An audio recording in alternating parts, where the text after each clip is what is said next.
Hello, and welcome to the Legendarium Green Team. I am your host, Spook, and today I'm blessed to be joined by Hurinfan, Hi. Befuddled Panda, Hello. and Seth. Hello, hello. Today, we will be covering the first book in the Dungeon Crawler Carl series. We will be starting our discussion with a short, spoiler-free talk, and then dive right into spoilers for the book. But before we start, let me get a little bit of housekeeping out of the way.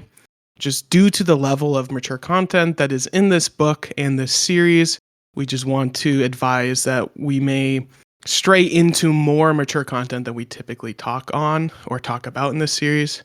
So just fair warning for those who don't know this series at all.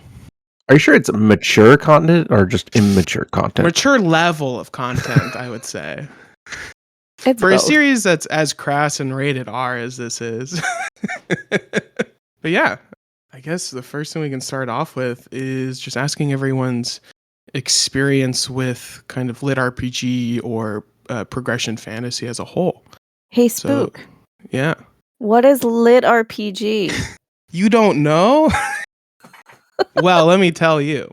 Lit RPG is just a form of storytelling that combines kind of role-playing game elements, think Dungeons and Dragons or Skyrim and whatnot, with more traditional storytelling like books. Because this is also a progression fantasy series as well, progression fantasy is a fantasy subgenre where one of the main focuses is kind of the characters getting stronger and more powerful as it goes on. So think Dragon Ball, Stormlight Archive, Cradle. There is a big kind of focus on the main characters getting more powerful. And it's not just kind of an underlying thing that happens. I have to admit that when I first learned about lit RPG and progressive fantasy, because we had started talking about these genres on the Discord like years ago, especially since we were starting to cover Cradle, almost 5 years ago? Maybe 5 years ago? Yeah. And I thought lit RPG and progression fantasy were one and the same, but now I know better. They are different. Yeah. Yes. It's lit RPG fits into progression fantasy, but progression fantasy kind of covers a lot more. Fair. Well, that answers my question because I was going to ask you to describe the Venn diagram between the two. Yeah, I mean, I would say lit RPG is kind of a circle in the big circle of progression fantasy. That's how I would do it. I don't know. I don't know what I'm talking about. I'm figuring it out on my own. But I'm curious what everyone's kind of experience with it as a whole. So how about we start with Panda? Sure. What do you think? With progression fantasy, now that I better understand what it is, I would say a lot of the stories, especially when I was younger, reading through like middle grade series where, the protagonist is maturing and getting strength, becoming stronger. Like actually Tamara Pierce's books with The Song of the Lioness, Protector of the Small, like you go from somebody starting out, becoming a knight and going through the different stages of becoming a knight. So in that sense, like I do have quite a bit of experience with it. Lit RPG, on the other hand, I would say I have much less experience. I have since played Baldur's Gate 3, and I'm currently in like my first full D&D campaign, so I've gotten a bit more experience and understanding of what RPG is and just playing through it. But reading wise, I would say this is probably like I may have read half a lit RPG before if you count Sure. the Battle of the Linguist Mages. No, Don't know that series at all, so It's one book. But it does have like progressive elements in it as well. Sure. Yeah. Sure. How about you, Heron? What's your experience? I assume progression is not meant in the sense of any what's the could do the hero with 1,000 faces. Joseph Campbell? Yeah, the Joseph Campbell cycle. You just somebody leaves hero's and they grow. journey? Hero's journey. Thank you. I don't think so, because I feel like hero's journey, the focus isn't on the character getting stronger, it's more overcoming their task. And Well, they're getting stronger. getting stronger could be the task, but I feel like it's a little different.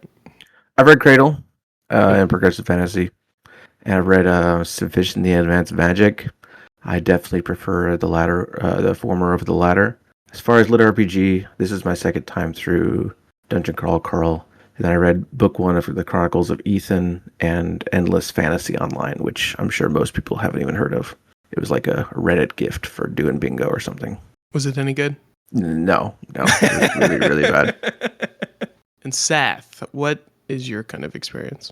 With lit RPG, just the Dungeon Crawler Carl books, I'm currently 25% through book 7 for context. So it's a good one. It's a good and one. This is my second time, or was my second time through the first book, Dungeon Crawler Carl. You mentioned a few series for progression fantasy. It's not a subgenre that I know much about. I tend to stay away from those discussions because I got caught up in what is Grimdark one too many times. Yeah. Those are the best, though. It's once a month at this point. Yes, I have fortunately read the first 3 Stormlight books, and unfortunately read the 4th one. Aww. Have read the 5th one though? It's on my shelf. Maybe things change. Well, I'll get to it at the end of the year, and I will give you my full informed thoughts. But yeah, so I guess I don't know if I still qualifies as a newbie to lit RPG because this is really the only series that I've ever read of it. But you've read a lot of the series. I will be caught up probably a week from now. I'll be one of the peasants just waiting for book 8 next year. Do most shonen comics count? Yes. That's what I thought. I would say so. I was about to list all the manga I've read, so maybe I won't have to do that. Well, then Sailor Moon counts. I haven't watched Sailor Moon, so I don't know. I think, from what I know, I think it would count. I have no idea what's happening. Yeah, they get like new transformations and like new abilities. They get I think new tools or Does like weapons. Power Rangers count then? No, because that resets every season, doesn't it? Yeah, but every season could be a new progression fantasy series. Maybe. I don't know. That was never my thing. Sure. I'm sure listeners will yell at us about what we have gotten wrong. Is Power Rangers or Super Sentai progression That will fantasy? be the question on the Spotify poll. Run it. Yeah, my experience for lit RPG was 0 before April this year. Since then, I read all of Dungeon Crawler Carl in about a month and a week. I've read another lit RPG series book called Heretical Fishing. I didn't like it. I'm not going to say it's a bad book. I did not like it at all, though. It's a great title, though. It's a great title. And then I've also poked around a couple other lit RPG series with Matt Dinniman's Kaiju. Which one is it? What's it called? Kaiju Battlefield Surgeon. It's a lot darker. It's a lot gorier. It's a horror book that he wrote. And then the other one I've actually started recently and been really enjoying is World of Chains. That series, starting with The Wayward Bard. But also I've read a lot of Korean manga or manhwa, and a lot of that has a lot of like video game elements. So like Solo Leveling is kind of a lit RPG series. Oh, that's Korean? Yes. Yep. Solo Leveling is, which just got an anime, which is phenomenal. So I've read a lot of that before I even started reading actual like lit RPG. So, and then for progression fantasy, I'm a Sander fan. I've read One Piece. I've read, Naruto, Dragon Ball. So I'm pretty in deep. Yeah. So Panda brought up how she's been playing Baldur's Gate 3. And since a lot of this series and lit RPG as a whole kind of has to do with role-playing games, I'm curious what everyone's kind of experience with gaming is. Whoever wants to go first. I will just say I am the kind of player in video games where it's kind of weird because like I do like reading. Obviously, I've been on this podcast for a few years. Mm-hmm. But when it comes to video games, I don't so much care about the narrative and the storytelling. I just want to play the game. Just skipping the cutscenes. So I played Baldur's Gate 3 with my husband, and he was basically in charge of talking to all of the NPCs and figuring out the different story elements and where we're supposed to go next. And I just got to go and loot everything, becoming encumbered all the time. But that was how I played that game. More seriously, with the D&D campaign that I'm currently going through, just becoming more familiar and also retraining my imagination muscle, being able to just improvise and be silly and creative, whatever situation the DM throws us in, and instead of just playing by the mechanics, giving flavor to my character, giving flavor to the situation. So that's been a lot of fun. Awesome. I'll go next. I've been playing games most of my life, and so I have a lot of experience of gaming, mostly Nintendo related. So it's interesting seeing. I think what really draws me to Lit RPG as a whole is seeing systems I'm very familiar with being brought into a different light, because I don't get to see the menu. But when they're talking about like inventory management, I'm like, I know what that is. I have that personal experience. And so it really helps visualizing a lot, just with how much I have played and then how much these series pull from it. Have you played a lot of MMORPGs? Yeah. Yeah. Because I feel like that's what this series is more akin to. It's right? very, yes, like you have your own quests and stuff, but there's definitely other players to interact with. This week I hit 1,500 hours in RuneScape, which isn't a lot if you compare to most players of RuneScape. Uh-huh. I also have a few hundred in Final Fantasy 14, and I'm only halfway through the story. Mm-hmm. So, yeah. I like them. No shame. Okay. Hurin, how about you? You look a little befuddled. It's a difficult question. In Scott Pilgrim vs. the World, when she's like, "What do you do?" and he's like, "Well, I don't know how to get into that." Yeah, that's kind of how I feel when people ask me what games. I'll just limit it to RPGs then. Yeah. I mostly play Japanese RPGs, although I have played Baldur's Gate, I have played Fallout, I have played the old ones and the new ones. But generally, I prefer Japanese RPGs. Although I also did play a lot of WoW in college. In fact, way too much WoW, and I'm sure it was responsible for not so great grades. And Guild Wars 1 and 2. Guild Wars 2 is a good one. Yeah. But yeah, other than that, I just play a lot of Metroidvanias and FPSs and stuff. Waiting for Silksong. Yeah, I can't wait for that. My genre of choice is JRPG. Awesome. And Seth, what do you got? Yeah, broadly RPGs. I'm a huge stan of like Fallout 1 and 2, Morrowind, and Oblivion, and I guess Skyrim. Why you guess?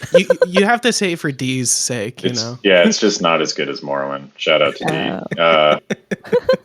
You just made him very happy. Yes, and a lot of real-time strategy. I'm not as big into first-person shooters and stuff, and then I also have done a bunch of Dungeons and Dragons playthroughs and campaigns and one-shots. So yeah, pretty well versed in the RPG realm. I have a question. So like in the role-playing, especially the tabletop role-playing kind of games, are you the type of person who would want to be more of the player or the like game master? A player, yeah. Yeah. I have no desire to dungeon master. I respect the people who are really good at it, and yeah, and it's like not an easy job. It's definitely just not a job that calls to me. I want to get thrown into a scenario and just try to break it and have fun. Sure. You don't want to torture your friends. Yeah. Yeah, you just want to torture a specific friend who is trying to give you the best experience. Yeah. We have a lot of fun. Dungeons and Dragons, if you've never played and you're listening to this podcast, please go find a group that's playing and just great. Try it's a great time. It's a great time. Yeah. I wish it was that easy. I played my first game of D&D 5 years ago, a Legendarium Green Team. version with Chesky and Kip, Ash as the GM, and Little Red, along with her sons.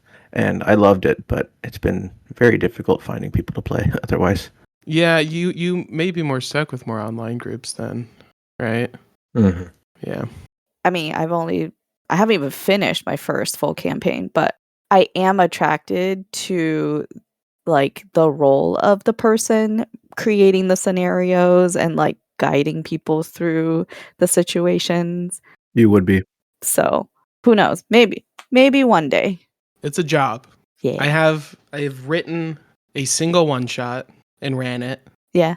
It was great. I had a great time. And then Nice. like I've been I think it's the curse of the dungeon master just always writing something and then never finishing it. So I have a bunch of other stuff that I've been working on writing because I want Sure. to play it with my friends, but then just not finishing it. Did you base it on anything? I have a not cyberpunk, but kind of like future noir kind of thing I want to do, kind of based on cyberpunk, set in Seattle, because I think it'd be fun. It's inspired by cyberpunk, definitely, but not like actually cyberpunk. I volunteer to play it through if you get to that point. Have you played Shadowrun? I haven't, and I didn't want to use that system because it seemed like too much combat. I did look into it though, but yeah, Shadowrun is kind of the cyberpunk-esque system. There's also Cyberpunk, which started off as a TTRPG. Oh, nice. I definitely prefer the non-combat parts of D&D over the combat parts. See, I'm the opposite. I just want to destroy things. Maybe you want to be the DM. Maybe that works for you. Awesome. All right. So, question I want to throw to the newbies of the series, since you don't have later books to kind of pull from, what were your kind of general non-spoilery thoughts for reading this book, and maybe more focused on like Matt Dinniman's writing, and kind of what your thoughts were going into it? Does Huron want to start? No, I need to get my notes together. Okay. You can go first. I mean, I knew some things going into the series. I mean, the series has been around for a while. It's just gotten more into the mainstream more recently. But I knew there was like the video game element. And when I started reading the book and we got past the initial like setting and started getting into the actual setup of the dungeon and the player's experience with it, I was hesitant with this kind of genre. The setup, getting in to the actual meat of the story, is probably the hardest part. There is a second part, which is as you progress through, it could feel repetitive. And so knowing that, you know, there's all this hype with the series and that there are good moments to come, I just, you know, kept an open mind and just looked over some of the things that I would have been more critical of if this were a different kind of genre. And so getting past the setup, luckily it's not that long. And I do think he kind of just throws you into it and goes, yeah, have fun. right. And I do think that Dinniman does a fairly good job of like not overwhelming the reader all at once. And he'll bring up certain elements and explain certain things when it becomes relevant. There is another aspect to the premise of this series that I'm still not quite sure if I like. I understand why it's there. It's basically the televised concept. Yeah. And that part does pull me out of the immersiveness of the story at times. I'm curious to see how that element evolves in the later books, because it does provide some very interesting dynamics that can come out of the series. It does feel a bit Hunger Games-y, which I've seen that as a critique, but it could, if he does it really well, it could also be like a really like defining kind of characteristic of the series. Yeah. There's another I'm going to refer to a manhwa, a Korean a comic called Omniscient Reader's Viewpoint, where kind of the main antithesis is very similar to Dungeon Crawler Carl, where it's like these people are shoved into a intergalactic game show, and it's like, and so there's a lot of similarities between the two, and it's a lot of fun. Not wondering if either were inspired by each other, because I doubt it, but it's very cool, kind of saying, oh yeah, that's something that this other series did that I read a couple years ago. Mm-hmm. Is Squid Game series similar? I don't think so. Okay. No, because Squid Game is very focused on like a group of people watching this happen, and not the world and everyone. My impression of that series is different than its reality, I guess. Sure. Can you repeat the question? Yeah, of course. You're asking for my non-spoiler impressions? Yeah, non-spoiler impression, kind of more going into the book, and then kind of experiencing the book. Going into the book, I just knew that it was supposed to be very, very funny. At the time, a lot of people in the Discord are reading it and saying it's like hilarious. And I'm like, you know what? I want a light read. I want something that's funny. I've had previous bad experience with the genre, but I mean, I'm willing to give it another shot. And after it's finished, I'll just read what I wrote. Mm-hmm. I really like because I made comments after my first read. I really like the humor, the tone, the setting, and the cleverness. I dislike Carl. That's changed. I'm mostly just blah on Carl, and I hated Donut and all of the stupid game stuff, and then the poorly written exposition. But like similar to what Panda said, the front half of the book is very difficult for me to get through, to say the least, because I loathed the first few chapters where it's just one person explain. It's like a game tutorial at the beginning. Everybody hates the game tutorial. I just thought it was lazy expedition. But after that, like I said, I really like the humor. It's just my kind of humor.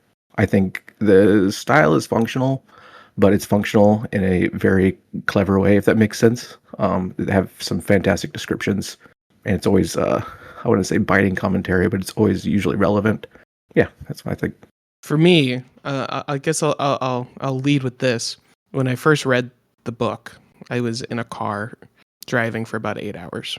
Mm-hmm. So even if I didn't like the book, I was going to finish it. It helps that I really liked the book. And that week after I read the first book, I read the second and then the third. And I also think I read the fourth. Wow. In about a week. I listened to the I listened to this entire series. This book really just kind of hits everything I am into. Yeah. I will say, I believe I heard about this series like 2-3 years ago. Mm-hmm. Because I think there was a sale going on, and like someone like posted on Reddit, like you pay $1 and you get these like a bunch of like lit RPG books or whatever, or you pay $1 for each one. It was some sale. Humble bundle. It wasn't a Humble bundle. I think it was like an Amazon Kindle thing for like indie series, and like specifically lit RPG. And I remember coming across the cover for Dungeon Crawler Carl, and I went, what the hell is this? And then I kept moving on. So who knows? Maybe I can make a time machine and tell myself 3 years ago, don't judge a book by its cover. It's really good. It's a pretty good cover, though. Yeah, I believe it was a different one than the one where he's in his undies running. I don't think it was that. I think we had something else. I like the minimalist cover, the hardback one. Yeah, the hardbacks all of them are just beautiful, and I like the inlay of when you take the dust cover off with like a quote from the book. Oh yeah, you will not break me. Mm-hmm. So my edition, I have the US hardcover. It is the first edition, which was released in August 2024, I believe. The hardcovers, only have just recently started releasing. Yeah, this is the 7th printing. Mm-hmm. Wow. The book I am holding. That just shows you how explosively popular it's gotten. Yeah, because this was like book 7 came out last year. I have the same hardcover, and mine is the 9th printing. Oh my god! All right, yeah. 1 sec. Whoa! Let's see what mine is. How long ago did you buy it, Panda? I bought this like 2-3 months ago. Yeah, I have bought a second it in printing. April. Your second printing? Mine's second printing. I didn't buy it that long ago either. I bought it after I finished the series. No, I bought it before I started the series. I think I bought it in like February or January. Yeah. So anyway, I did found that fascinating. ebook. I did listen to a sample of the audio, Mhm. and everyone is right. The audio is really, really good. It's incredible. And the narrator sounds like Patrick Warburton. There That's what I'm saying. are 2 editions of the audiobook, is my understanding. There is ish. So there is like a standard kind of audiobook narrated by Jeff Hayes. Which amazing voice work. He is incredible. Like absolutely every character sounds like a different person. Yeah. Like I often give praise to a lot of like narrators. I think he has become my favorite. He is so versatile. Mm-hmm. And so yeah, these are Audible exclusive ones from Jeff Hayes, but the production company Sound Booth Theater that produced these, have a almost dramatized version of the Yeah. series in production right now, where they have several other people like voice acting different characters in the series. Okay. These are episodic, so you're not you can buy the entire book, but I think they release it per episode. Mm-hmm. On their website directly. Yeah, on their website, on their app. That's where I've been listening to World of Chains and then Kaiju, Surgery, whatever. And they also, the Sound Booth Theater edition has like the actual music, right? Because it's the dramatized. I believe it has music, it has sound effects. I listened to a sample from it and it sounded very busy, and I was like, I don't think I want this. But I've done a having couple of those. I don't like them. having listened to like graphic audio, Yeah. those were great, kind of stuff. But yeah. So Panda, did you kind of do both, or were you pure reading? So I started reading with my eyeballs, and then people were telling me about the audiobook, and I did do both, Okay. but I did it in tandem, so like listening while reading, so I could experience it both ways. And then Seth, we forgot to also ask you the question of what your thoughts were, just kind of general, non-spoiler, but also what way did you experience this book and the series as a whole, since you're almost done? Yeah, initially they were on Kindle Unlimited, still are. So I started the digital copy, and then I downloaded the audiobook because I kept hearing how great it was. And I'll just echo everyone here. I think Jeff Hayes does a phenomenal job. I think that for me, this story was elevated a lot by his performance in the audiobook. My expectations going in, I had none. I just thought it was going to be a light popcorn read. I heard a lot about the humor. I think that if you've interacted with me at all on our Discord server or heard me talk, humor often does not land for me. Mhm. But This is true. In this series, We read The Devils together. I know. Yeah. In this series, the humor works great for me. I think it's hilarious. So Sure. Yeah. maybe I just like crass humor and dick jokes or something. But it was good. I'm not quite as allergic to exposition as Hurin, but I did notice it, and it took me maybe like 5 or 6 chapters to kind of be like, all right, yeah. But it's a lot of fun. I think broadly that Matt Dinniman really finds his stride with the series at a certain point, and the books actually get quite good. Yeah. So if you enjoyed this one, I encourage you to read on in any capacity. So Who do you think, what kind of reader would enjoy this series? Like, do you think people who really enjoyed Ready Player One would mesh with the series? I think it's so hard to answer that, because I there are so many different people who I would not expect to like this book that like this book. And I'm like, Okay. this book seems a little more crass than I would assume you would enjoy. I threw this book my brother's way because I was like, he's probably going to hate it, but I think it'll be funny if he reads it. He hasn't read it yet, but it's I do not know. I think honestly everybody should try it and see if they like it, and then if not, I recommend it to anyone that's looking for like a palate cleanser, like popcorn kind of read, because it's pretty low investment. Like, you can read it and it reads pretty fast. I think it's not like a huge time suck, and it's not a It reads difficult quickly. read. Yeah. And if you don't like it, no harm, no foul. But if you really enjoy it, then you've got yourself into like something that 6 more books. 6 more books ahead of you. He's writing them quickly and they're fun and the narration's great. So this is like kind of a low stakes thing. I feel like every year I read, there's a series that like sneaks onto my TBR. Like last year it was the Alex Virus series. And this year it's Dungeon Crawler Carl, but it's like, and I did the same exact thing where I was like, this will just be one I'll read in between like the more serious books I'm reading, like the epic fantasies or whatever. And then eventually I was like, I'm just reading them back to back to back to back. Right? So, yeah. Do you think people who don't really enjoy video games or haven't really played video games would enjoy the series? I think so because like look at Sanderson, not to throw more shade his way or anything, but this isn't even a critique of him. Like, what really is the difference between a hard magic Sanderson book and a video game, right? Like there are a lot of rules, pretty clearly defined. You can do X, Y, and Z. He maybe just doesn't attach the numbers to it. So I think if that's your kind of thing, it's fun. But here's something that made me think a lot about it is like it's lit RPG and this progression type fantasy. Like there's a lot of overlap there. They are very, very different writers. If there's Dinniman, especially in process. Dinniman is much more R-rated than Sanderson, so if like that kind of thing isn't for you, but I do think like as far as do you have to have a background in video games? No, I just think like if you like more rule-defined magic, maybe then this is probably a series that might be interesting to you at least. Sure. I have an answer to both questions. What was the first one? Who would you recommend this to, I believe? This would easily go near the top of my recommendations for people looking for humorous science fantasy, or really just humorous books. That's an easy slam dunk. And if the humor doesn't land for them, which it's pretty crass, it's pretty immature humor. It doesn't get better. They can stop after 4 or 5 chapters. They'll know immediately if it's for them or not.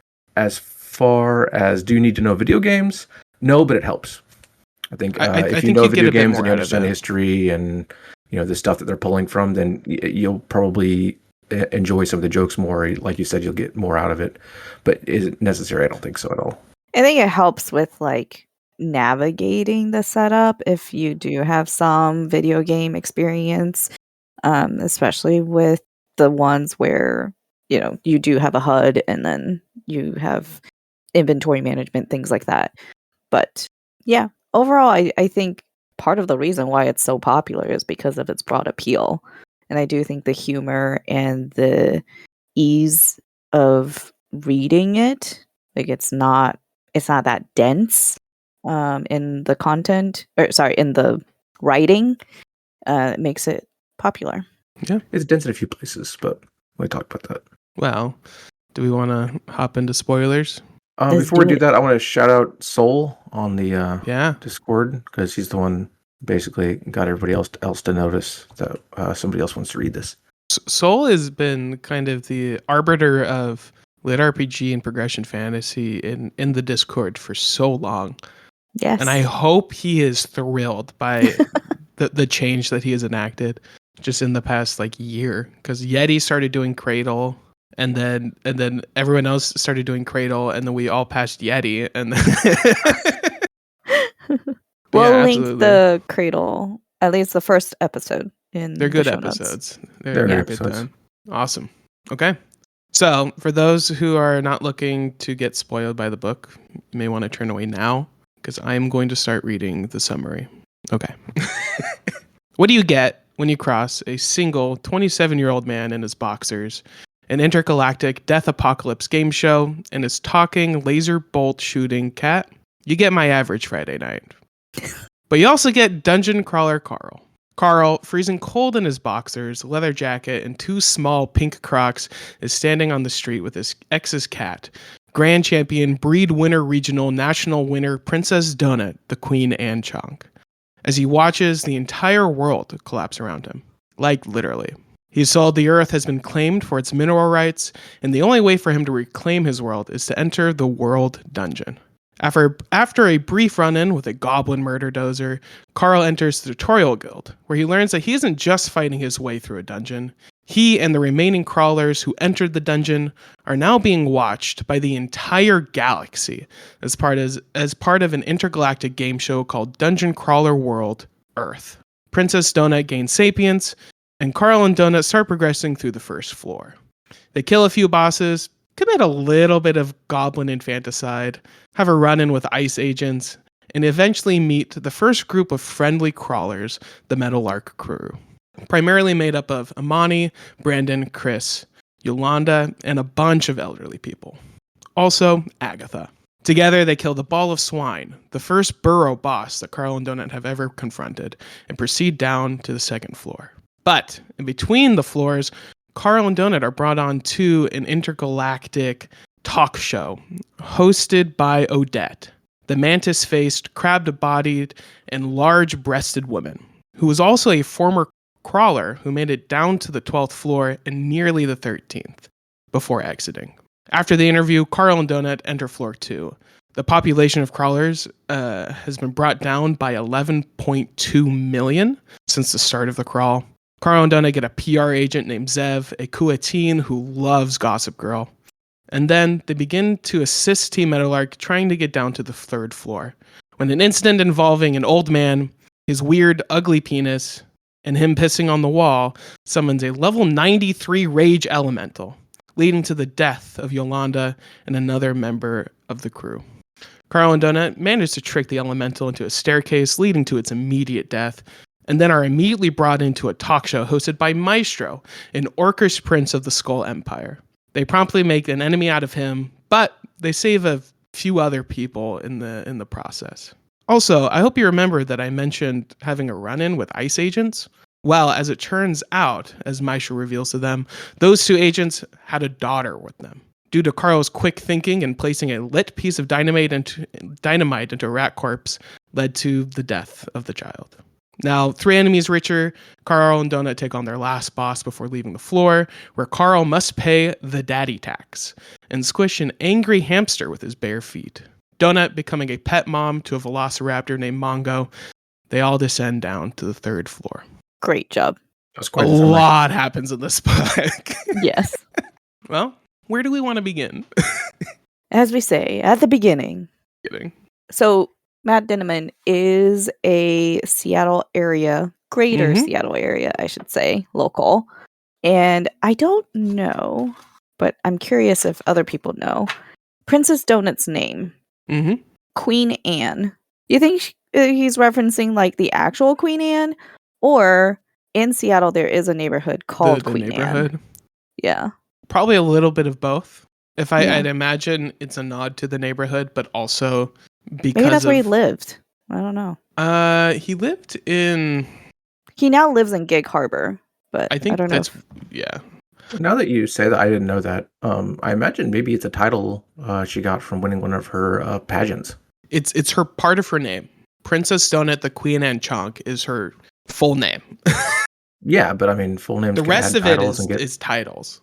I mean, my first dog had a first name, and then we gave her a last name, and then we gave her several middle names, and then we shortened it to a nickname. Yeah. And these things evolve. So maybe after her first pageant, which was in Queen Anne, she gets the title of Queen. Maybe. Chonk, perhaps. If anybody knows, let us know. I will say, while Matt Dinniman, born and raised in Washington at least, Jeff Hayes was not. and you learn that very quickly when he tries to pronounce Washington City. Wait, okay, I didn't listen to the beginning, and that's where like most of them were mentioned. Yeah. Like, was there a particular one where? Oh, Yakima. Yeah, he really messed up Yakima. I think he went Yakima.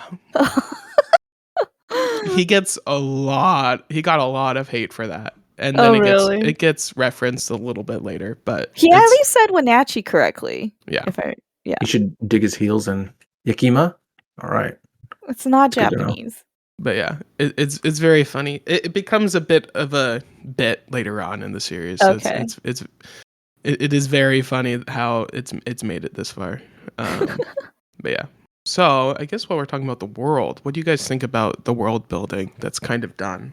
Kind of least favorite or your kind of most favorite elements for the world building? I think it's probably the weakest element of the book, or at least the part where you have to suspend your disbelief the most, at least for the setup, the beginning. Like, Yeah. Sure. I didn't mind it because I just had turned off my brain and was having fun. But I think Sure.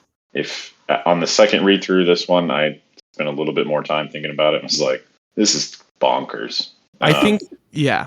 And I like think we find out that humans were actually planted on Earth by like the Borant Company, which made the whole like first contact thing like even more convoluted and confusing because it's like, wait a second, didn't you put humans here to begin with?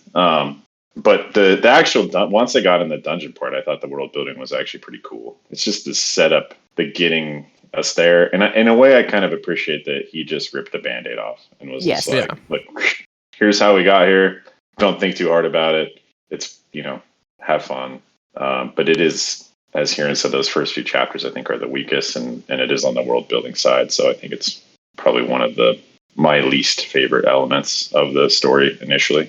I try to think of like how else could an author do it differently, right? And I just think it's really challenging. It's too crazy of an idea of a book that you kind of have to just go, this happens, then this happens, accept it, and move on. I think it would be a lot more interesting if you just explain nothing. Yeah, we get no gore. Spoken like the true Erickson fan that he is. I don't think explaining nothing would have worked either, because, well, I don't think the series would have gotten as popular. That's certainly true. Like, what is going on? I'm just confused all the time. But I think the part that was the most jarring is like at least on page 7 of the hardcover. Mm-hmm. There's just like a couple pages of this alien bot thing explaining what's happening. I believe it's the AI. The AI. At the beginning, yeah. Yeah. And so at that point, I'm just like, okay, just get through it. Just get through it. For me, I never had a struggle with that. I think because I was listening to it. So it didn't take a lot of effort for me to just kind of go, oh, this is happening. Okay. I do appreciate with the audiobook version, you get the different AI voices, like AI flavors. So like different effects on them too. Yeah. So you know which one's the sexy AI. Right, exactly. Where it's like, it will just do that sexy voice. Mm-hmm. I do think I agree. I think in this book, I'll say that, in this book, the world building is kind of like, okay. Obviously, the more interesting thing is the dungeon itself. Yeah. And I will also say I think the first 2 floors are the weakest floors. You'll find out more later. I mean, obviously, it's floor 1 and floor 2. They Yeah, gotta they're a bit it's boring. the training floors, And I think the tutorial guild aspect of it, that part was also a bit. I had to really just let it all go. I think a lot of that was just more like, hey, they're just like you. They don't know anything, so let's explain it to them. Right. It's kind of how it felt. Yeah, like, here is your notifications, and this is how they work. This is how you use your HUD, and this is how you use your menu. Yeah. And your inventory stacks, if they're all the same kind, and which, like, Which is I different from totally the last understand. game. If you have never played a game like that, like, even if you've played Stardew Valley, right, that's like your level of gaming, you would find the explanation of the gaming mechanics a bit juvenile. It's like, all right, like very basic. Sure.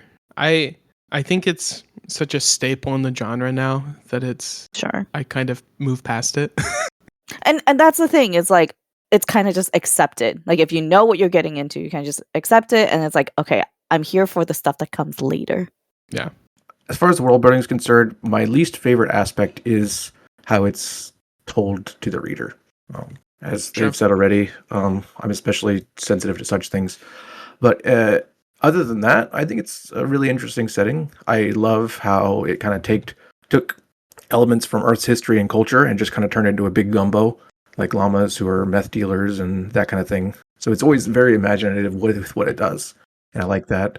I think the idea of an intergalactic reality Game show. TV is Reality show. kind of half interesting, and maybe it could go somewhere interesting. Sure. But yeah, that's all I think. Other than that, I kind of agree with these two. I think the part that's most exciting for me for this whole series is Matt Dinniman literally just gave himself this giant sandbox, and it's like multi-dimensional sandbox, and you just don't know like what he could be throwing at you, and the possibilities, it's just endless, and that is very exciting. You want to know the fun part? What? Matt Dinniman doesn't know what he's going to be writing. I imagine not. In case you guys don't know, Matt Dinniman has stated in I think at like a panel that his writing style should not be attempted for anybody else to do. Okay. Because it is, I think he said, batshit insane. Okay. What he does is he'll have like a scene and he'll be like, I will write and rewrite and rewrite and rewrite the same scene 50 times, 50 very different times until I find something I like. Wow. And so he will just throw everything against the wall and go, what do I like the most from these things? And it is absolutely insane because he doesn't plan it. He just kind of figures it out. Wow. Yeah. But that's kind of where you get some of the crazier things that happen in this book and the series as a whole, because he's just trying to write the most insane thing that he can think of at the time. I mean, it seems like he's constantly in a like writing workshop, you know, just on his own. I'm surprised he has 7 books out, considering he rewrites so much. He started books have been this coming out for years. A while ago. Oh, I thought it was like 8 years old. I don't know. Jingle said that he's seen Matt Dinniman at cons for years. He's written a lot more besides the Dungeon Crawler Carl books, from what I understand. Yeah, this is he's just the been writing series Lit RPG for 20 years, I think. Gotcha. This is just the one that took you write off. that much and throw away that much. It's impressive. Yeah. I won't say it's every scene because I don't know, but I imagine like fights, especially, he will just write and rewrite until he finds something he likes. And I mean, did he say like how in depth he's writing? It could be just like sketches and outlines, like this happens. It's been a bit since I'm not entirely certain. So does he have an end in mind, or is he just kind of writing towards? I don't know. Something.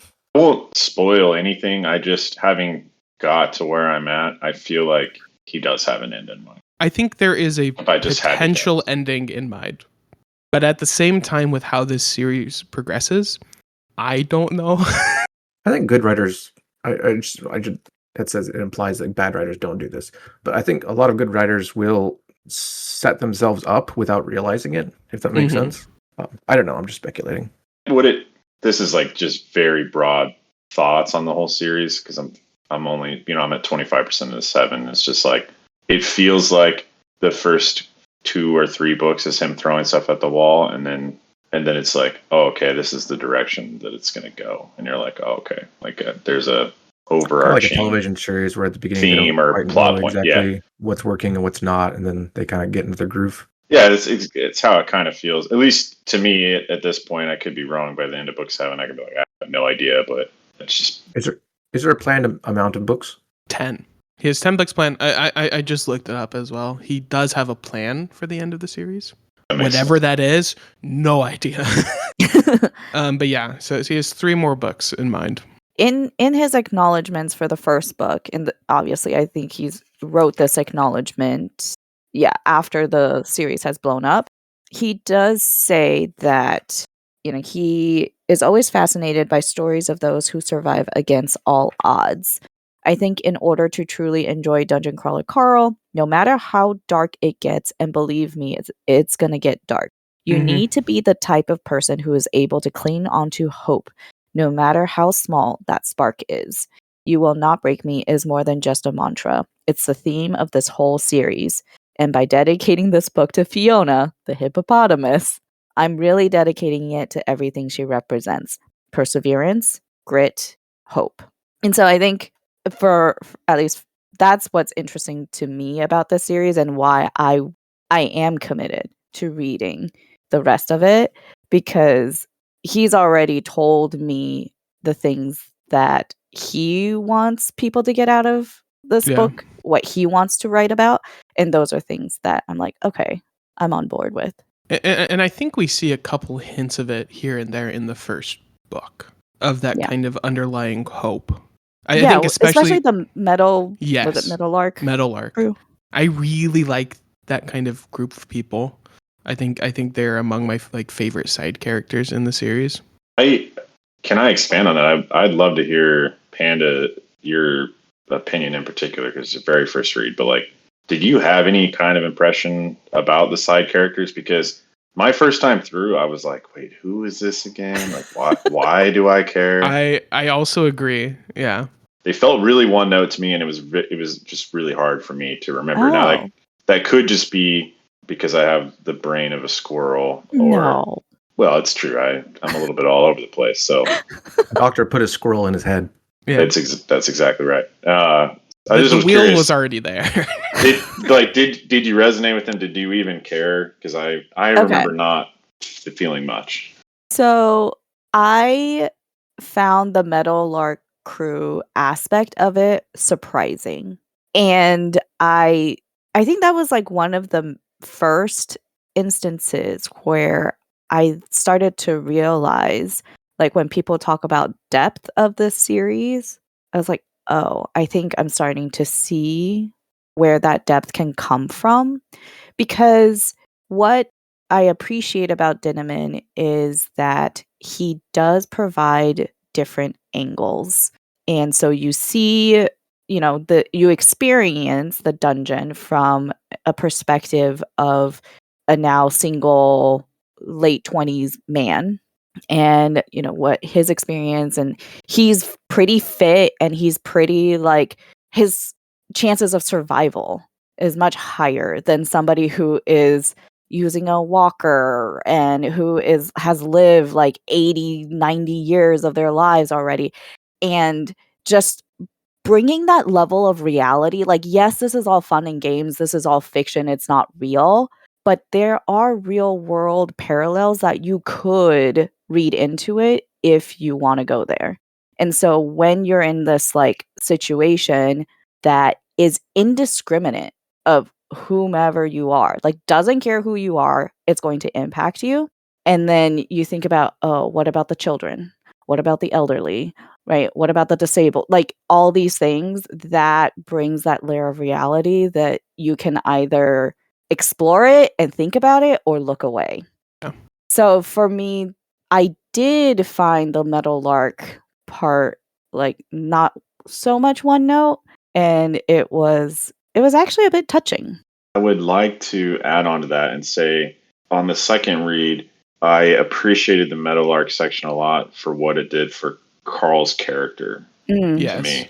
Because I didn't have, kind of like Hurin said earlier, like, I didn't have much of an opinion of Carl in the first book.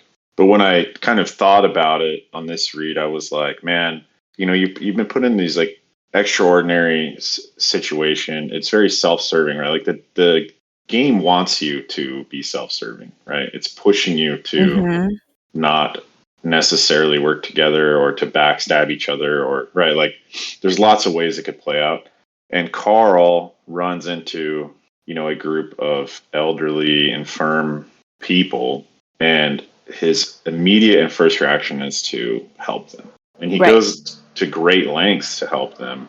But he does have that conflict, right? Because he does entertain the idea, like, if I just kill all these people right now, like, I could enhance my experience. And it presents that kind of age-old question, like, who is really the monster, right? Throughout this whole series, I would anticipate, like, that's one question to evaluate over and over again. Who really is the monster? I think it's interesting because he's like, he does have that thought, and then immediately after he says, like, no, they want me to think this, right? They're trying to push me to a point where I will forsake my morals, or and be unethical. And he like almost immediately has that thought, like, no, I can't do that because A, it's wrong, but B, because they're trying to put me in a corner. Mm-hmm. And contrast that to Frank Frank and too. Frank and Maggie. Maggie. Yeah. Nobody puts Dungeon Crawler Carl in a corner. That's right. There's a great quote around this section. I think before they hop down to the third or second floor, where he and Donut are like, "What do we do? Do we like continue to help them and whatnot?" And Donut's like, "I already know what your answer is going to be before you know it." And Right. the quote that's kind of said after that was, "What was the point of living if I could not live with myself?" Yep. I just took note because I'm like, yeah, he has these emotions that he's like, I have to help these people because otherwise, what am I going to do with myself? And there is also like related, but a tangent is when they think back on, was it like the 76 or however many elderly people Mm-hmm. who stayed in the safe house Like on the 30? first floor? Yeah, 30. 30 people. And that just that conflict of, would it have been more of a mercy if all these old people just stayed in the safe house and just had to be done with, versus trying to continually keep them alive through level after level in the dungeon, and the fear, right, and the stress. Yeah. At some point, euthanasia is not always a bad choice. It's definitely something that I think each person needs to figure out how they feel, and where they stand, and like case by case. And I think Carl's point is he just doesn't want to make that decision for them, right? Right. Like, Yeah. On the subject of Carl, I still think he's really quite boring and interesting. But something that I do like experiencing the book through his perspective is that despite these disgusting, grotesque descriptions of people and enemies and NPCs, and really just all of the messed up crap that's in the dungeon, his perspective always gives one that's still humane. Mm-hmm. Like, even though we're reading about the juicer or the old lady who's just confused, or even the goblins, he gives an important perspective that still has their humanity come first and foremost in his mind, and therefore through the reader's mind as well. And personally speaking, I love that kind of Taika Waititi's. He'll have something that's just so incredibly messed up at the same time, but maybe it's messed up and also heartfelt because of the contrast and comparison. So I love morose blend of flippant disregard while still having this sentimental feeling shine through. Yeah, absolutely. I think his character gets a lot deeper in the series. Very, very, very deep. And we get hints here and there from this book. He's also processing A through lot. his own Yeah. grief and trauma. The Yeah. entire world is gone, basically. Right. And it doesn't help that he has a constant kind of number shown to him of how many Yes. people have died. Because I don't remember the number that we start with at the like beginning. 30 million? Was it 30? And then a third of them are gone, Yeah. like in one floor. I mean, to Hurin's point, right? Dinniman's writing does constantly remind you of, like, these, in this world, these numbers were real people. Mm-hmm. Or even like the monsters, like the garbage lady, right, was potentially like a real, maybe a homeless person, and the juicer was, some real gym rat or something. It makes you laugh and then feel guilty about laughing. Some of it. I think for me, a big, not like turning point, but I'll say turning point of the book was the hoarder fight. I think it was very much for me, that's when it got real, where it's like, oh, like we're not just seeing a series show, like we're not just seeing a series shown through the eyes of one person and like he's the only person kind of fighting the world. It's like everyone is involved in this, and even people who were presumably dead are kind of involved in this. Mm-hmm. Even the NPCs, everyone's victim. Yeah, even the monsters. Yeah. They have sapience, some of them. And so The short story at the end, Mhm. of the book, right? With the goblins, and you see the realization of Rory the Goblin of what happened, where they initially thought, oh, it was like maybe the llamas or whomever else like blew up their entire clan, and realizing that it was actually Carl and Donut, and that conflict of but Donut gave me a name. Like I thought they This were the wasn't in the audiobook.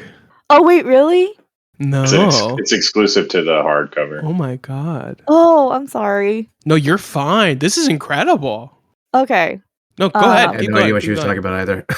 But Oh, yeah, I wait, read it. really? It's exclusive to the hardcover. That's Oh, great that we kind of okay. get that perspective. So let me go back. At the end of the hardcover, it says Book 1 bonus material backstage at the Pineapple Cabaret. And it says Part 1 Rory. So Rory was one of those goblins where The it was in goblin the like shamanka. workshop. Yeah. Mhm. And Donut gave Rory a name. And in the short story, I won't say any more about it, but in the short story, you see a character development with Rory, and it does end on a bit of a cliffhanger. And my understanding, I don't know, Seth, if you've seen in the next books, there would be another short story at the end of the next book that's a continuation Yeah. of this. Wild. Now, okay. So now he's really wanting me to spend $30 in each book so I can read a short story. Matt, Wait, don't you already have the hardcover? I saw you. I have this one, but I don't have the others. Oh, I want to know the others too. I don't know where else this would be published. Insane. We've kind of established how we feel about Carl. I'm dying to hear how Huron feels Do we want to get about into Donut now? I'd love to. Donuts. All right. Go ahead, Huron. Donut is the worst. I want to make this very clear. I think this is intentional. I began reading Dungeon Crawl Carl, and I thought Dinniman was purposely writing a narcissistic jerk character similar to Jenna Maroney from 30 Rock. And when I finished, I found out that people just love this character. And I was flabbergasted. And I've heard things along the lines of, oh, she's just a child. That's bullshit. Sorry, that's BS. She's, 4 in cat years? And it's well past that cat adolescence. She's manipulative and proud of it. She's clearly very intelligent and understands how things work. She remembers things when she was a regular cat. I have a child. He's manipulative and selfish, but not anywhere to the level that she is. And he doesn't talk anything like she does, and she doesn't talk anything like it is. And he could be a selfish prick, but he also doesn't talk like her in terms of manipulation. And he could be very, very sweet. People usually hate an annoying jerk character in fiction, and yet constantly make excuses for this character. She's just mean. She's like a Guy Gardner, or like I said, Jenna Maroney. A lot of people like Guy Gardner. Yeah, but they also say he's an and they don't want to be friends with him. I want to make a clear distinction between thinking a character is interesting, and I think she's a lot more interesting than Carl. I think she has a lot of room for growth, and that's the important part. I mean, she serves as a wonderful foil to Carl, but she's annoying and abrasive and a jerk, and this is all on purpose. Like, for example, she said when they met the Metal people, she would just leave them behind. Okay. She starts howling in the middle of the night. This saves them, but I mean, she didn't know this at the time. She makes Carl go outside. She refuses to get off his lap. She's crying, scratching, squirming on the guy. She refers to Carl as her... That is cat stuff. I will yes, say it that. Is. My cat she acts vomited like on that his pillow on purpose, and she admits Yep. this. She claims that she controls Carl like she does NPCs. She was just like, after she killed all of these infant goblins, Carl's like, oh my god, I feel terrible about this, oh my god. And she's like, oh, they had it coming. She puts herself first constantly, looking for rewards or for stats or appearances. Her literal first words after she gained sapience were just criticizing Carl and the way he looks. So yeah, she's the worst. She's interesting, but she's the worst. I noticed it more on this read because I knew your feelings about Donut. And I have a theory, and she has like all the quintessential characteristics of like when we're talking about cats for people who enjoy cats or have cats, right? Like my cat is manipulative, like it tried to get more food out of me, or yeah, if I didn't do this thing, like most of us who have cats probably have some funny cat stories where cats are like this. And I could imagine my cat judging me for how I dress or like thinking that the world revolves around them because it doesn't matter what I'm doing. Like my cat wants attention or something, right? And that is the only thing that matters in their world. I think that it was very intentional. Like Carl actually makes a comment in this book. It's a little later, but it's like they have just done one of the shows, right? And Donut has like this obsession with like the viewers and working the crowd and praise and all this. And he's like, you know, she does have a lot of growing up to do. And so you have to wonder, or at least I do, like when she becomes sapient, is she just holding on to all these like kind of natural cat tendencies and like where could it go from there? Like what, you know, is that really who Donut, the hyper intelligent sapient creature, is now, or was that more reminiscent of Donut, kind of the generic house cat? The cat, yeah. Yeah. But I agree. She's pretty rude to Carl. It's hard to she's not very nice to him and like roasting him all the time. So Did you want me to say my thoughts on I Donut? was curious if you have a response or a take. Donut is pretty much what I expected Donut to be based on what I've gathered, which didn't really involve spoilers. When I was reading this book, I was waiting for when Donut would get the ability to talk. I was like, when is the talking cat coming?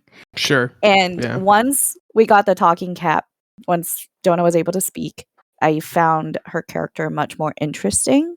I mean, Donut's a show cat. Like, you want to blame it on her cat nature, you want to blame it on nurture. Like, literally, her world was their apartment and pageants. And it's very believable the way that Donut behaves, the way that Donut talks. I do think that even in this first book, especially at the end when Donut gets Mongo, we start to see a deeper layers of Donut, their personality and their character. And I do find Donut to be likable in the way that I'm like, I see you as a character who is, they are putting a strong face to whatever situation they're in. I do think she feels quite protective of Carl, even though, you know, she calls Carl her slave or whatever. But it's this dynamic that is not unique to this story, but in a different way, because it's a talking cat in this like apocalyptic situation with her owner's ex. Yeah. So I find the character quite amusing. Is the cat manipulative? Yes. But so are the humans. I would also say that some of these characteristics are not unique to cats. I see them in dogs too. And I just think that Donut brings more depth and interest to Carl as a character. Certainly makes him look much better in contrast, especially in the the interview segments where she's just, you know, trying to make herself appear the way that she wants to appear, and we get Carl's POV where he's just kind of concerned about like the overall picture or like what they're pushing him into doing, or like he's thinking about things morally, where she's just kind of comes off as a. But she was also Shoffy. manipulated. Yeah, I mean, in that first everybody's interview, manipulated. like she was given a treat. Yeah, she was manipulated to play to the camera, to play to the audience. Yeah, she was drugged. I thought that only increased her intelligence. It altered charisma. stats that we don't know about. Yeah, there's like on-scene stats or something. Yeah, Odette was like, there are some stats you don't know about, kid, or something like that. Like, yeah. I have a question, if it's all right, Spook? I'm not trying to hijack a show here. No, you're good. Run it. I just wonder, like, this is a ridiculous book, right? Mm-hmm. And I wondered if anyone had a favorite boss fight or like scene like that in the book. Just, I know what mine is, and I'll start so you guys can think about it. Wait. Before you start, a quick recap. Like the boss fights you're talking about, like the hoarder lady The Juicer. juicer. The juicer. The There's juicer. the swine ball. There's the And Level technically 93 the guy. goblin. Craig The Aaron, the goblin. goblin, the rage elemental. Rage the elemental. hamster. Okay. Hamster. Yeah, the like mafia hamster guy. Gotta pay the daddy tax. Mine is solely because of Jeff Hayes' delivery and the audio, Mm-hmm. and it's the juicer fight. It's so I was laughing out loud. I thought it was so funny when he's just like, bro. Can I get a spot, bro? Yeah, and he's like throwing weights at him. It just was so ridiculous and over the top. And Jeff Hayes did such a good time. I could just imagine him like in his studio, just like chuckling. I don't know how many takes he had to take, you know. There's no way I could have kept character. Yeah, like so. Yeah. Anyway, that was a great fight. That was one of the scenes where I was like, yeah, this humor is like really landing for me. It's really just ridiculous and funny. When I was reading that scene, I was thinking of the protein character in Agretsuko. Protein. I guess maybe the elemental fight, I think, was the most. I felt the So most like cool. stress reading it Mm-hmm. because it's like what level 93 and just it can change gravity and you're just like, how the hell are they going to survive this thing? And the way that the Carl ends the battle, it was pretty satisfying. Did any of you guys predict that that's how he was going to get rid of it? No, Yeah. I found that fight No. very unsatisfying. Oh. I loved it. Just because they didn't get levels, or No, because they exploited a hack. I mean, Which was great. Like, what the hell? yeah, They're just yeah. trying to survive.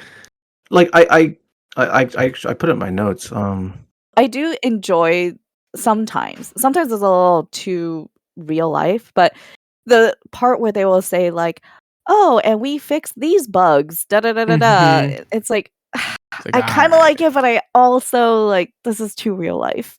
It's just funny because they're like some of them are so ridiculous. It's like we fixed the The toilets. the exploding while using the toilet glitch or like whatever. It's just, That part goes away, so it's all right. Okay. It was unsatisfying to me. I can understand why it would be because like he gets one on the game designers and Mhm. that's right. And it's kind of clever in that way, and it's satisfying that way. But at the same time, this is a video game. Like I find the idea that like the next floor kills people just inherently unsatisfying and kind of ridiculous. Yeah, I think the way I won't say I found it unsatisfying, but there was a part of like, oh, come on, because they got so close to killing it on their own without the even using the stairs. And I think I like how he did it because it wasn't something that was like spur of the moment this thing happens, you know, like oops, he fell into the stairs and now he's dead. planned Okay, it. we fixed it. Yeah, because we heard from, you know, the floor before it that this is a thing that happens. Right. Yeah, he That- didn't tell that- anybody about it because they didn't want to patch it. Mm-hmm. I also really liked the goblin boss fight, even though it wasn't really a fight, because it led to they're back to back, and it's started chapter 19. My two favorite achievements in the book. Mm-hmm. Just how messed up they are. But the first one's the U Monster achievement. Oh, That was yeah. mine. And too. then the second one is called War Criminal. And I just want to read Yeah. War Criminal because it's a much shorter one. It says, you have killed more than 20 non-combatants in a single attack. Question, what's the only thing standing between an innocent child and a happy, fulfilling life? Answer, you. The answer is you. Reward, you received a gold Souls box. Yeah. I mean, that's And the don't kind said of they had that coming. commentary where it's like, yes, it's funny, but I'm also going to acknowledge, you know, when you It's Spook, messed you were talking up. about making you feel guilty about laughing. Yeah. Like, I this think is that was messed up. Seth. Yeah, but yeah, it's It's self-aware. Oh, he yes. knows what he knows what he's doing. But it's just again like the Jeff Hayes delivery of those achievements is Incredible. it makes it elevates the words on the page so much. Like even the U Monster one, it's like if you just read that text, you're like, dang, that's pretty dark. But he managed to get a laugh out of me, which maybe says more about me than the book. I will admit that I feel, especially when it's like pages and pages of the loot boxes and the achievements, my eyes It's start a to little glaze. yes. But the audiobook does It helps. help. Even then, it was still like okay. It's a little Keep much. going. All right. I get why you're doing this, but And some criticisms of the like world building is the like so many rules and like there are exceptions, and it just becomes, it feels a bit Video gaming? too, what'd you say? Video gaming? No, it's not video gaming. I mean, yes, it's video gaming, but it feels a bit too like controlled by the author. I don't know how else to say it. It's like it feels too like manicured and unnatural. No, I agree completely. So like the rule about you can only enter the stairs like what, I don't know, 36 hours or whatever yeah. until the time collapse, before the time collapse, the level collapses or whatever. It's like why that rule? I think part of that is more of a kind of outside rule where it's like, well, all these people are watching this crawl. What's more Oh, I boring see what you than mean. watching people go downstairs, 36 It doesn't hours make for before. interesting content. I think there's a lot of stuff that's like can be explained by what makes the people watching this interested in it. Sure. And And that's not the necessarily the element book. that I'm like, it's really hard for me to buy into. Sure. It's really convenient. Not that that's a bad thing, but it feels convenient. There's just so much I want to say. Yeah. So we much I want gotta hold strong, Seth. I'm We being gotta hold strong. I'm being strong. What did you guys think about the AI as a character? I love It's the AI. foot fetish. I love the Eh. Can I read my favorite achievement? Or one Yeah. of them? Please, yeah, please. Okay. This Is this the mature content that you're speaking of? oh. I've already most of this has been mature content. When I said the old man's weird ugly penis, that was mature content. Okay, that's Okay. New achievement. This little piggy went to the market. I have that Oh one yeah, written, too. baby. You have killed more than 5 opponents during boss battles using your bare feet. You are making daddy very, very happy. oh no. Yeah. And then Carl's response is just, what the dude? Wasn't one of them called podophilia too? It's funny I because love all of those. the narration when the AI is like talking about feet, it's like this Ooh. sultry, Yeah, like, just deep voice. throaty voice. There's like this TikTok or YouTube short that I saw from this like woman who's like, when I'm listening to the Dungeon Crawler Carl driving my car and those AI scenes comes on and it's like the sexy voice and she's like rolling up the window in her car so nobody hears it.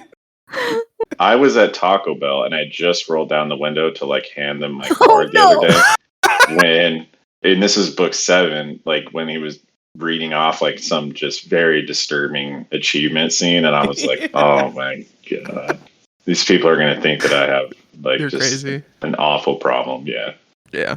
Well, since we're sharing favorite achievement, shall I read mine? Yeah, Please. Yeah. It's the one right before Wombat read his. You monster! You have killed an infant. An infant! Okay. Unless you're a complete psychopath, you probably didn't wake up this morning to tell yourself, today I'm going to slaughter a child. Well, let us put your mind at ease. All children and mobs who die within this dungeon don't actually perish. They're transferred to a holding area where they're safe and treated nicely and gently until they're reunited with their loving parents at the end of the season. Feel better? Good. Reward! These past 20 seconds, when all your conscience started to ease, that was your reward. It was also a lie. The baby is dead, and it's dead because of you. You're totally going to hell. Again, Donut said that they deserved it. Brutal.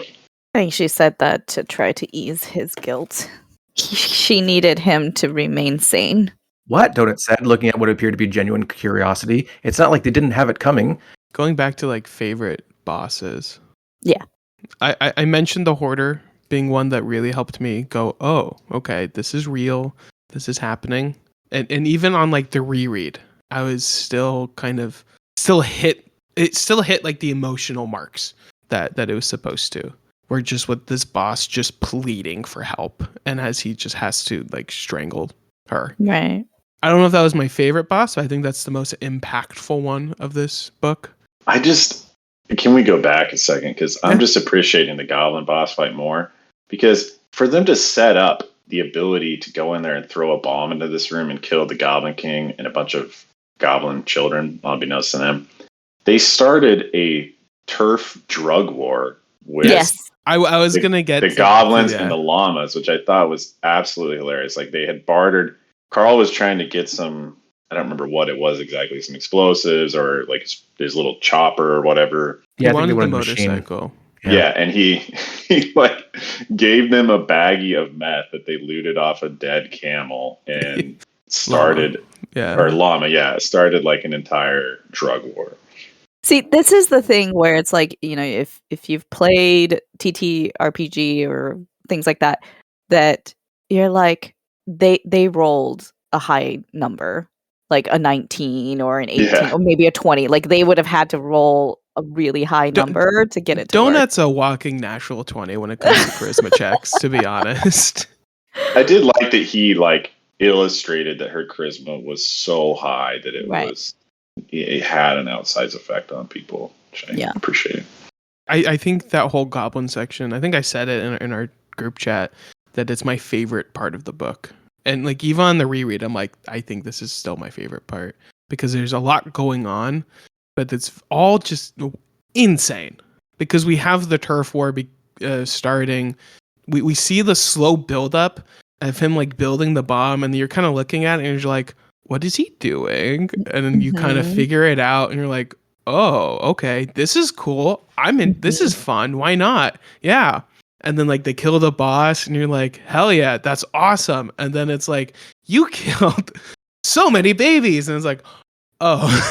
Yeah. I do love the element where it's not just the author that gets to be creative, but also the characters themselves and a bit of that open world kind of experience. Because that really does like allow the author to do whatever they want. Whatever he wants to do. I guess, Hurin, did you share what your favorite boss fight? Mine was the juicer. I laughed at nearly everything the juicer said, and it reminded me of an old YouTube video. Have you ever seen Power Thirst? No. Power Thirst is a mock advertisement for a fake energy drink where it's just like gigantically buff dudes, and they're just yelling like, "So energetic." Did Sunny reference this when they made their fight milk thing then? Because they have It's Always Sunny in Philadelphia has a segment where two of the characters make alcoholic milk and they call it fight milk. And so they're just in front of like the camera going, "Fight milk! Be strong!" And they're like punching the air and stuff. Maybe you can fly like a crow. Yeah, the juicer was so good. Yeah. All right. Did you know? Actually, sorry, wrong way to start that. Did you know? So in the hardcover edition, I don't think this is in the ebook, but correct me if I'm wrong. There are sometimes little illustrations in the chapter titles. I did see that when poking through it. Yeah. Yes. Yeah. The illustrations are cool. The one for the juicer, and I put this in our chat. I just think it looks like Machoke from Pokemon. It's how I always pictured it. Yeah. Him. I just randomly flipped to a page and I want to read this item description. It's like 3 sentences. Yeah.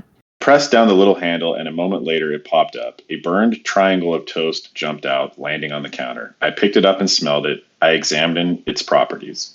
Mana toast. This is toast. It refills your mana. That's it. Nothing more.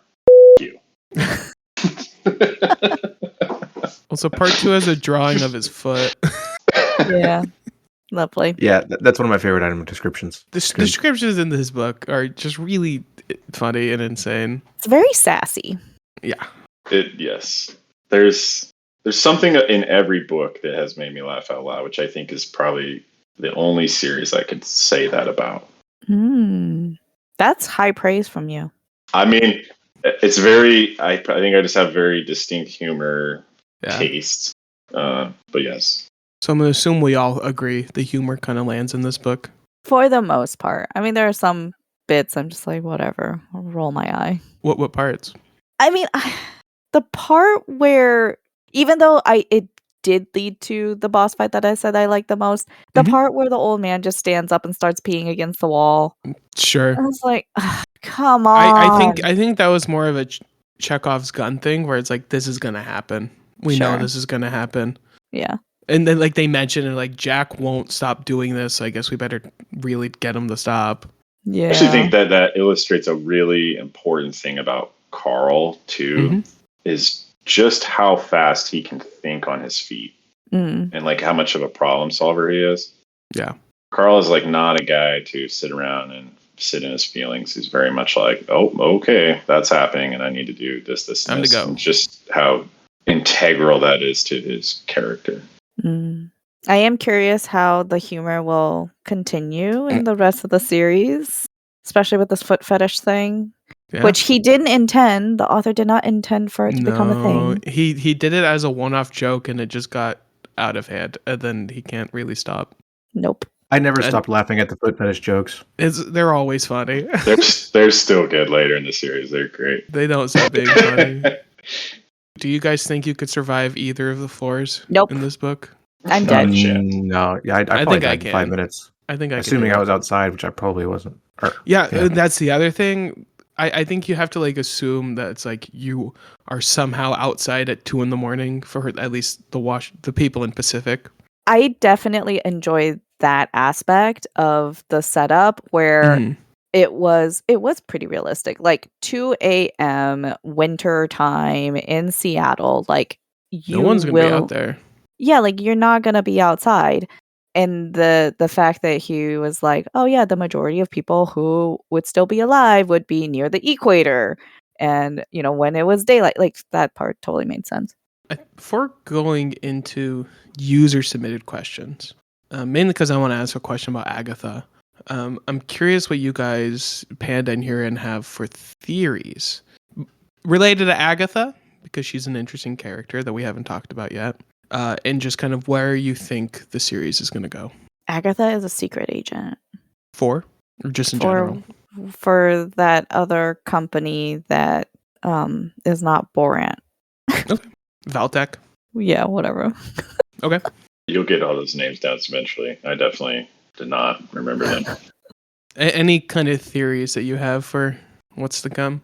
Predictions. Okay. I think we'll meet Beatrice and or maybe one of the guys that she cheated on Carl with. Okay. We'll meet, related to this, we'll meet at least one person Carl knew before the apocalypse. Through one of these meetings, the cat will be put into a loyalty challenge, and she will emerge more loyal to Carl and slightly less insufferable. This is probably too obvious, but we'll definitely see Frank and his wife again. Ferdinand. I think he is either a character from like a soap opera that the cat likes, or he's her like cat boyfriend that lives nearby or something, and we'll learn more about the AI. And we'll meet them or the person who created them. Okay. Awesome. Is this what it feels like to be Yeti when we're reading Dandelion Dynasties? Dude, I bet. brutal It's like- feeling. Brutal feeling. Yeah. It's like, yeah, sure. Do you have any predictions, Panda? I do find the elements outside of the game or the dungeon directly to Mhm. be interesting. The political intrigue, the macro stuff that's happening is an element that I just didn't quite expect. I mean, it says on the cover, like, the apocalypse will be televised. At least not the cover I have, but the Yeah. older one. The general cover. Also a great line, I think. Yeah. So the relationship between Odette and Mordecai, I'm definitely interested in finding out more about, and potentially, like, maybe they were lovers at some point. Oh dear. No comment. Or that she's his mother. Raffo. Oh dear. When do I get to find out? Like in which book? You find out. Okay. It's so hard to remember what happens in each book because it's. I that's part of it. I do not know, but you'll find out. Okay. Next time. The real question, Panda, is will you be recommending this book to Mr. Anderson? Oh yeah. He has read it. I Oh. finished this and I was yeah. like, you are reading this. Your And turn. he just finished it, I believe this morning. Fantastic. Nice. Hell yeah. So, and he did enjoy it as well. And we've got the next like 2, 3, however many. Fascinating. Sweet. There is one particular scene that we haven't talked about, and I don't think we necessarily need to get really into it, but it does show the different layers that Dinniman is bringing into the series and this world. It's that second interview Yeah. with the maestro. Yes. And I have to say, that was difficult to read through, not because the words were hard, but because of just how real it felt. And I'm really. How that would be a thing. Yes. Yeah. Yes. Like there are entities who will capitalize on the demise of real beings in order to, make profit for their own clout, for people's entertainment. And that was just like, ugh. But I really like the way that the author wrote it and handled the situation with Carl. And I mean, obviously this character is going to come back, whether it's not until level 9 or before. I think probably before we'll see this character, this maestro character again. Okay. I really liked both interviews in this book. Yeah. I want to shout out the description of Odette because it's fantastic. It goes on for like a whole page or maybe half a page, but it's kind of stuck in my mind with just Carl's very subjective impression of her and as she undresses or whatever. Some very vivid imagery. Yeah. As far as the I second forgot interview, how vivid it was. it's very vivid. I also really like that scene, but what stood out to me as the most verisimilitudinous is the audience.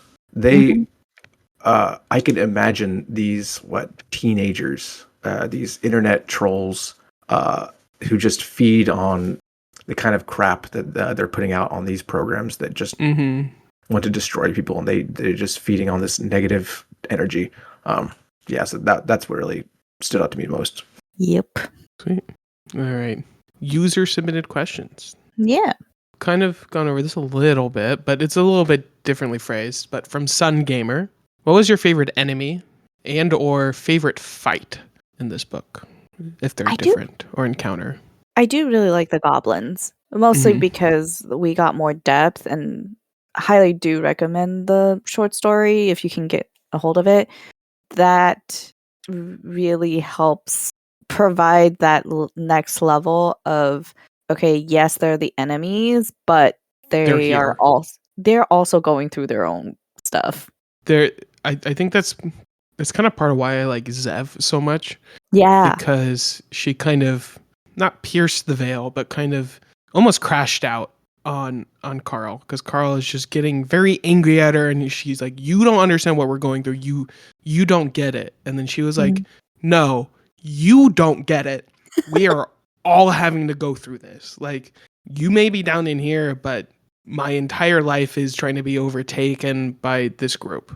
They have like my parents. They're stealing other people's parents. Like, it's like, it was definitely like an eye-opening and like world like opening thing where it's like the book isn't just the dungeon, and Carl and Donut aren't the only people going through it right now. Related to that, I think I would be very unsatisfied if the end of the book turns out to be the big one organization or one big evil guy who's in charge of everything, and he's the reason or they're the reason why. I think it'd be a lot more satisfying if this whole system just kind of feeds into itself and it's a lot more complicated. Yeah. To answer that question, it's still the juicer too for me. Yeah. I didn't include the goblin fight in my favorite boss fights, but if you're just asking for encounter, then yeah, the goblin fight's my favorite as well. It's my favorite chapters. I do like the last one with the hamster, just because I find it's time to pay the daddy tax really funny. as he like comes to the realization of what Donut is saying. Because I think at first he's like, "What are you talking about?" And he's like, "Oh." Yeah, from Sun Gamer again. Did reading this make you want to play anything? And if so, what did you play? Assuming he means video games or TTRPGs. It did not make me want to play anything, but it did make me want to read the next book, and I did. And I did do that. I did Wait, not. you already first reread the first second? time. I think some of No. I'm waiting for the reread for okay. us. Yes. But I agree with that feeling where I finished it and I went, I want to start the second one again. I want to read it, and I'm like, no, I should hold off so I don't spoil anything. I think on my first read through, within 5 minutes of finishing the first book, I had downloaded the second. Yeah, I immediately installed it or bought it. Some of that had to do with like time of day that I finished it too. Like I had some more time left in my day, and I was like, all right. This is very much a mood read for me. That's totally fair. Yeah.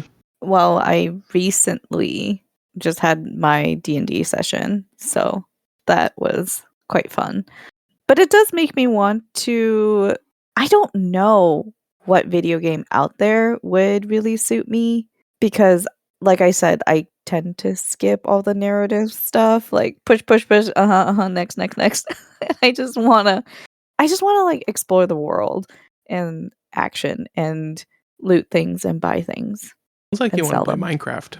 But I can't play Minecraft. It gives me motion sickness. Is it because it's first person? It's just the way that their graphics are. Sounds like you want to play Diablo. Yeah. Really?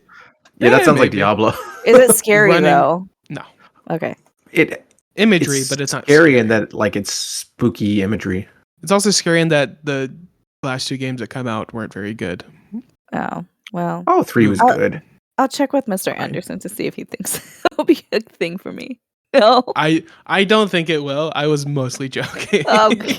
Fine. They are very. I'll just go back and play games. Stardew Valley, okay? I was not joking. Like, if you just want to go around and kill stuff and loot stuff, that's the perfect game. Okay. Well, it is very Stardew grindy. Valley though. doesn't make me sick, so. I'm trying to think of when I first read it, if it was like I want to play something, or when I finish it the second time. I don't really think so, because I'm just kind of always playing something. Sure. That's how I am. Yeah. It didn't really make me want to play anything. I've been playing a Metroid Dread Randomizer lately and Expedition 33. Nice. I recommend both, but mostly unrelated. Yeah. From Kip Tan. What, in parentheses, what game classes are generally your favorites? So whenever you're playing ATTRPG or like Baldur's Gate, what kind of class do you go to? Or even multiplayer games? I'm currently a dwarf druid, so nice. I don't know, maybe druids. I wish I was more exciting as a human, but I definitely go more towards like a barbarian or fighter or something like that. You can make those fun. They are fun to me. Yeah. I just feel like it's I think more as a answer. role play way. You can make them kind of interesting. But yeah, somebody has to be the brawn. Gotta be a tank. Mm-hmm. I kind of play everything. Like I think I might lean towards magical classes. I really like classes that allow you to like create like little NPCs, like summons, and then like have them fight for you. Yeah. Necromancer. Yeah, necromancers are great. I love necromancers. Witch from PoE. When I played my only D&D game, I was a Jaghut, so it was like ice-based magic. I also played barbarians and kind of everything. I can turn into a riding horse. Nice. Yeah. Druids are pretty cool. I kind of shop around. I like in D&D, my favorite class is cleric, I think. Okay. I really like the melee tank, but I'm also a healer.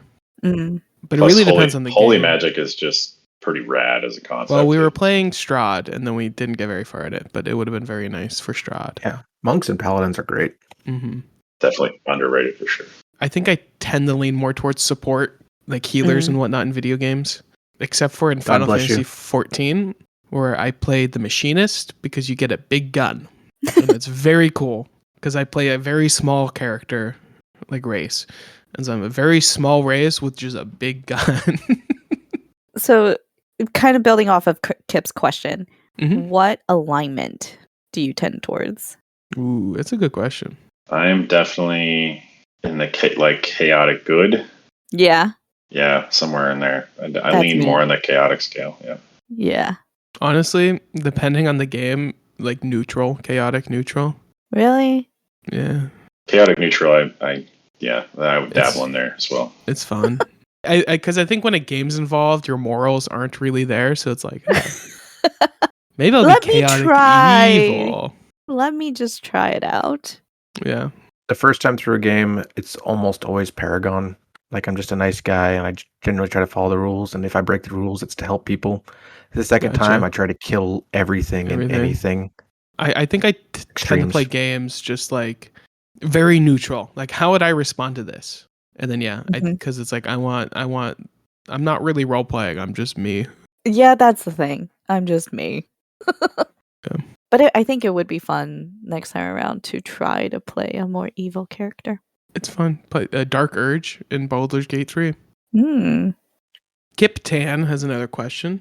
Do we have any motorcycle experience? And then I believe he also expanded on it. He included motorbikes And dirt bikes. Scooters. and dirt bikes. Do we, the say panelists, have that scooters? experience? Yeah. Oh, yes, I have a motorcycle and have had for many years and What ride. kind? Hell yeah. You strike me as the type. I have a Harley Davidson, and then I had two bikes for a while. I had a Honda Africa Twin, which is like a dual sport. It's meant for going off road and like up in the Mhm. mountains and playing around. Do you have like the kind where you're like sitting back holding it like that, or is it like normal?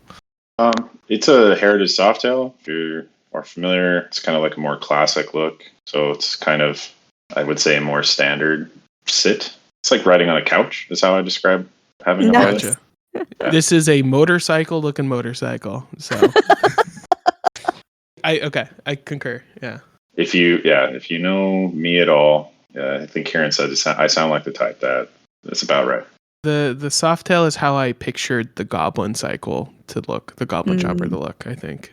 Yeah, I picture that as like a kind of a rat rotted one, where it's like Yeah.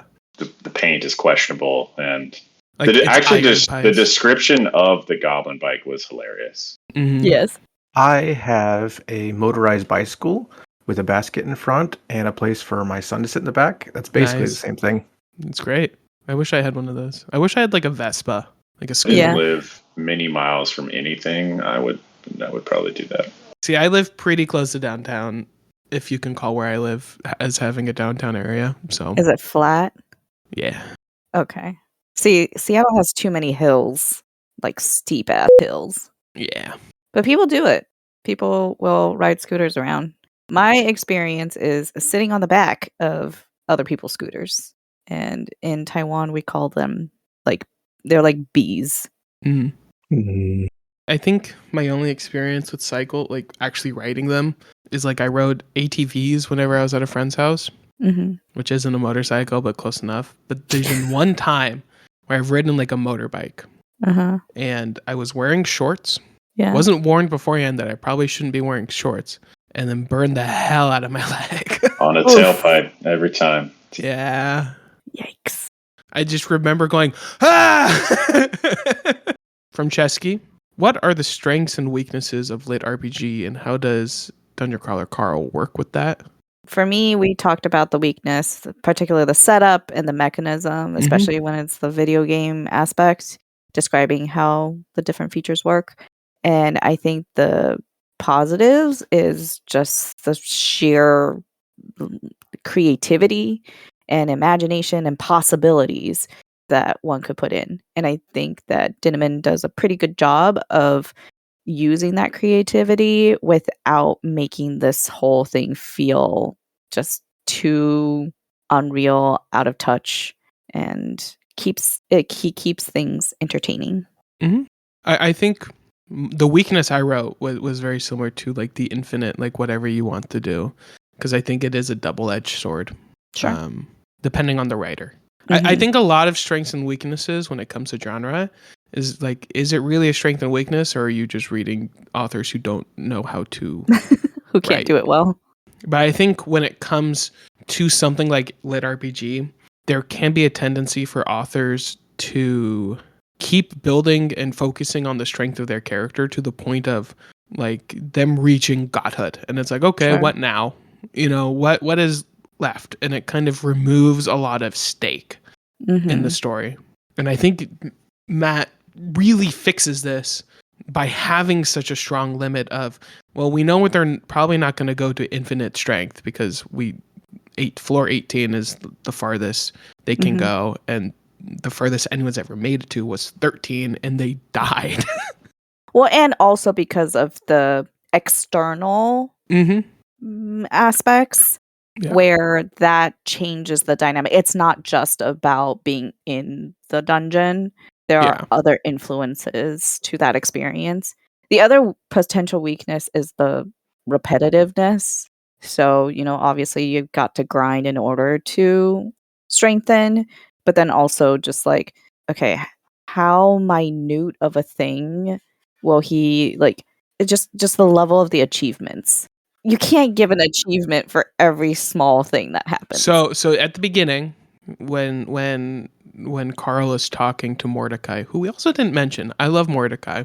Mordecai's like, that is a common experience. You will start getting less and less of them Right. later on, and they become more impactful. I will also say, I will be surprised if you guys stop reading the series because you get bored. Okay. You could stop the series for a lot of reasons, I imagine. I think you'll have if you enjoy the first book, you'll probably have a hard time getting bored because he really, like you said, he calls himself a serial pantser, where he'll write himself into situations and then have to figure out how to get out of it, and everything is always going to be different. Okay. For me, I'd say strengths and weaknesses, it's very much a video game for better or for worse. Mm-hmm.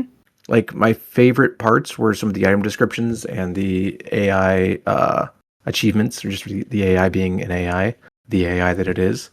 But at the same time, if I had one big complaint of this book, it's all the stupid stats. Like, Yeah. I don't care what your stats are. I mean, other books do a perfectly fine job of making their characters feel, like they're growing in some way, and maybe not necessarily with strength or all of these important RPG stats. You don't want to know when he gets a on... +5 in strength? No, I don't. And the same reason in Dragon Ball, I don't need to know if somebody's power level is 8,000. I think it's just a fundamental misunderstanding of power anyway. Sure. I think stats really only exist in video games as to make abstract mechanics concrete. It's not a feature; it's a bug, and like there's not really a much better way to do it in. And it definitely infects lit RPG, where you have to either be able to accept that numbers are going to be there, or kind of just ignore it. Yeah, But I just glide those over. He adds another set of numbers, right? It's the viewers, the likes, the follows, which that is very much our reality. So it's I actually really like that part where chapters are like, here's how many they have, and you can see the gradual growth of their viewership. Yeah, some of my least favorite parts were when they were grinding for experience or like stat upgrades. Like, I'm just like, I do not care. Like, I complained about sending the enemy into the lower floor to kill it. Like, I think that's just kind of silly and just unsatisfying. The video gaminess as a whole. Yeah. And like Panda said, I could see the structure getting stale, assuming it goes. I don't think it does because everybody loves it. But if it's just the same thing over and over again, yeah, I could see it's getting stale. Actually, this leads into the last question I have from Soul. Just due to bringing up the staleness, what do you guys think the future floors will be? I don't think I can really predict. I think we'll at least have a group of floors that are like traditional, like medieval fantasy, and then one that's like cyberpunky. Okay. But it's as far as it goes. For what we know every 3 floors is kind of like a dungeon floor that is consistent. So it's always the same.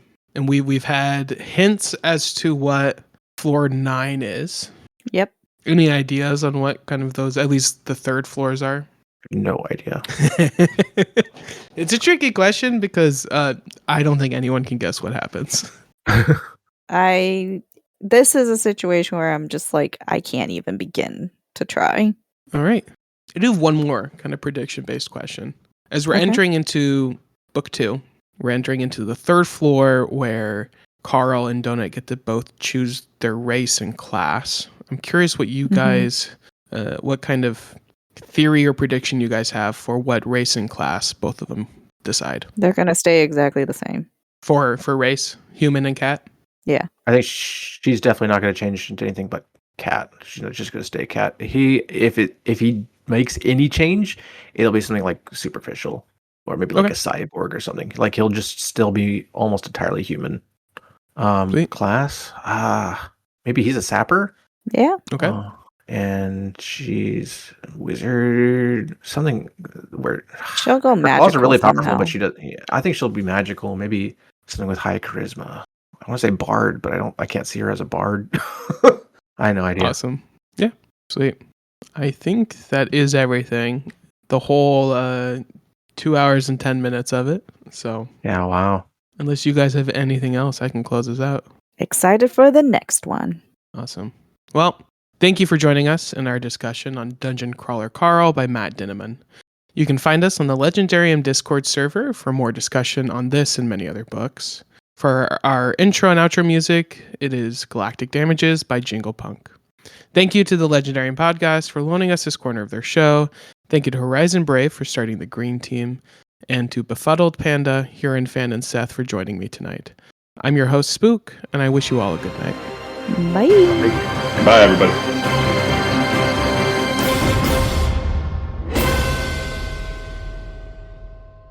Guys, something that surprised me. I didn't expect you to enjoy the humor as much as you seem to, Panda.